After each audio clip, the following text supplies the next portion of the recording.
गुजरात में 10 साल में 7 साल अकाल रहता है,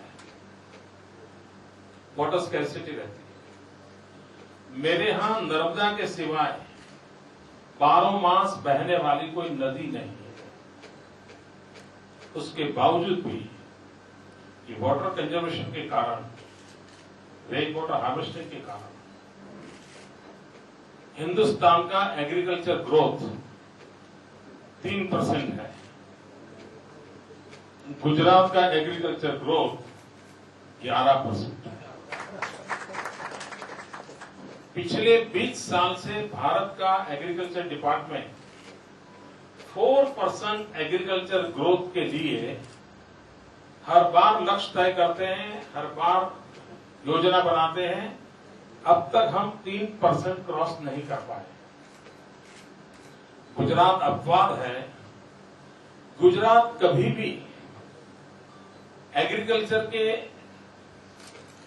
माने हुए राज्यों में उसका नाम नहीं था।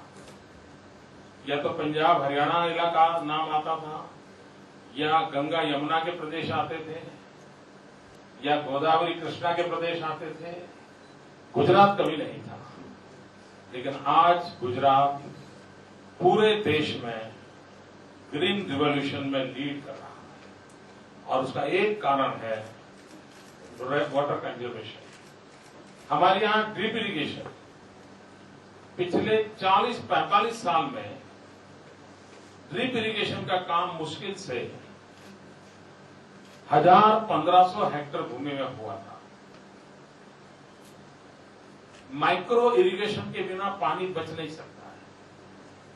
हमारा मैक्सिमम वाटर फ्लड इरिगेशन में जा रहा है।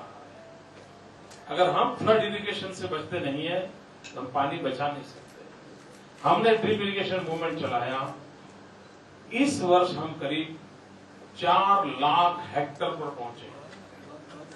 यानी इन 45 years हार्डली 1200 to 1500 हेक्टेयर, और इन 10 साल में, और विशेष रूप से पिछले 6 साल में करीब 4 लाख हेक्टेयर भूमि को हमने माइक्रो इरिगेशन से जोड़ा है। हमारे देश में कल्पना थी कि शुगर केन फ्लड वाटर के बिना हो नहीं सकती। हम लोग शुगर केन कंप्लीटली स्प्रिंकलर से कर रहे हैं, और उसमें शुगर कंटेंट ज्यादा है, और इसका हमें बहुत लाभ मिल रहा है।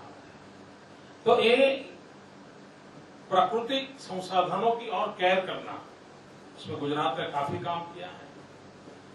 इन दिनों सोलर एनर्जी, एनवायरमेंट पे Gujarat is only state in the India जहां उसका अलग क्लाइमेट चेंज डिपार्टमेंट है। And there are 4 governments in the world जिनका अपना अलग क्लाइमेट चेंज डिपार्टमेंट है, and Gujarat is one of those 4 states. Hindustan में गुजरात अकेला राज्य है। अलग क्लाइमेट चेंज डिपार्टमेंट होने के कारण हम हर चीज को एनवायरमेंट फ्रेंडली डेवलपमेंट के एंगल से नजर देखते हैं। और उसका एक परिणाम यह आया है कि पिछले 3 साल से पूरा हिंदुस्तान जो कार्बन क्रेडिट कमाता है, पूरा हिंदुस्तान, उसका करीब 70-80% कार्बन क्रेडिट अकेला गुजरात कमाता है। हम लोग पहले राज्य हैं जो सोलर पॉलिसी लाए। हमारे देश में सोलर एनर्जी की पॉलिसी हम पहले राज्य हैं। हम लोग सोलर पॉलिसी लाए थे, और हमने लोगों को कहा था कि हम, अगर आप सूर्य ऊर्जा पैदा करोगे तो हम आपको 13 रुपये तक हम बिजली खरीदने के लिए तैयार है।